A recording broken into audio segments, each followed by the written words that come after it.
Hello everyone, कैसे हो आप लोग। तो फ्रेंड्स, फाइनली बाहर वाले का पर्दाफाश हो जाता पर हो नहीं पाया। बिग बॉस ने कल घर वालों को एक टास्क दिया था जिसमें वो बाहर वाले का पता लगा सकते थे। तो टास्क ये था कि दो डिटेक्टिव्स होंगे और ना वो सस्पेक्ट्स को बुलाएंगे और इंटेरोगेशन के थ्रू पता लगाने की कोशिश करेंगे कि बाहर वाला कौन है। और ये टास्क ना मुझे बिल्कुल ही पॉइंटलेस लगा, कोई मतलब नहीं था इसका, लेकिन फिर भी हुआ।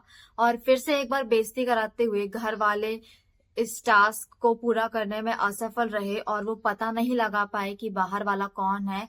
लेकिन विशाल ने अपना दिमाग चलाया, एक बहुत बड़े हिंट के थ्रू उसने पता लगा लिया कि बाहर वाला कौन है। और हम सबको तो पता ही है कि बाहर वाला लवकेश है। वैसे इस टास्क में जो दो डिटेक्टिव बने थे, सना और अरमान, तो इन लोगों ने 3 सस्पेक्ट्स को बुलाया था। सबसे पहले चंद्रिका को, दूसरे नंबर पर शिवानी और तीसरे नंबर पर विशाल को।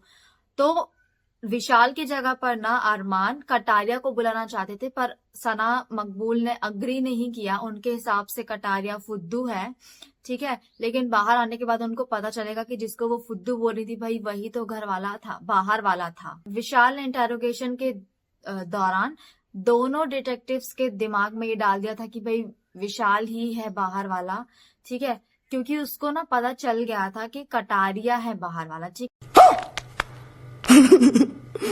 और वो कैसे पता चला था, ठीक, क्योंकि ना जो मुनीषा है उसने सबसे बड़ा हिंट दिया था ये बोलकर कि भाई मुझे कौन बचाना चाहेगा, मैं सेफ हो गई हूँ, मुझे कौन बचाना चाहेगा। इस हिंट के थ्रू ना विशाल को पता चल गया कि कटारिया ही बाहर वाला है। और उसने टास्क खत्म होने के बाद उसने कटारिया को बोला था कि मेरे को पता है कि तू ही है बाहर वाला, लेकिन कोई दिक्कत नहीं है क्योंकि अपना ही टीम वाला है। चलो, विशाल को तो पता चल गया कि बाहर वाला लवकेश है, लेकिन इसके अलावा अरमान भी श्योर थे कि कटारिया ही बाहर वाला हो सकता है।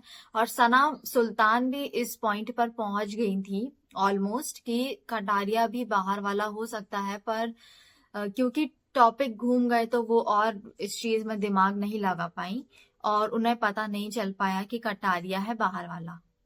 और ये सब खत्म होने के बाद ना एक चीज और देखी थी, नेजी और सना सुल्तान के बीच का एक कॉन्वर्सेशन, जिसमें नेजी ने सना को ये कहा कि मैं तुम्हारे साथ बैठा हूं तो यहाँ लोगों को बहुत प्रॉब्लम हो जाएगी एंड मैं उस चीज के लिए रेडी भी हूँ।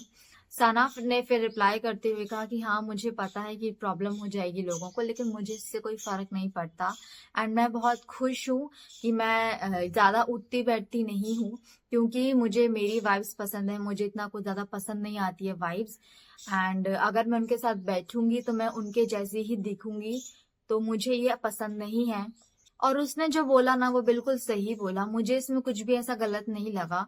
लोग फालतू में उसको फेक फेक बोलते रहते हैं, बट वो मुझे ऑनेस्ट लगती है। वैसे ड्यूटीज को लेकर कल नेजी और विशाल के बीच में बहुत बड़ा बवाल हो गया।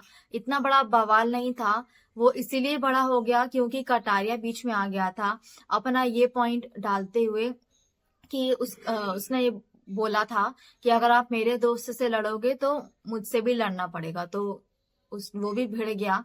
और नेजी के साथ ना उसकी पर्सनल ग्रजेस भी हैं, ठीक है। नेजी और कटारिया दोनों एक दूसरे को इतना कुछ ज्यादा पसंद नहीं करते हैं। तो विशाल की बहस क्योंकि नेजी से हुई थी, इसीलिए कटारिया कूद पड़ा और दोनों ने एक दूसरे को काफी कुछ बोला कि मैं तेरी आंखें नोच लूंगा, तू ये तू वो, वगैरह वगैरह, बहुत कुछ बोला एक दूसरे को। मुझे लगता है कि नेजी और कटारिया का झगड़ा सॉर्ट हो जाएगा क्योंकि विशाल दोनों का फ्रेंड है, तो दोनों का सॉर्ट हो जाएगा। और कल का एपिसोड आपको कैसे लगा ये प्लीज कमेंट करके बताना। बाकी हम जल्दी मिलते हैं नेक्स्ट वीडियो में, तब तक के लिए बाय बाय।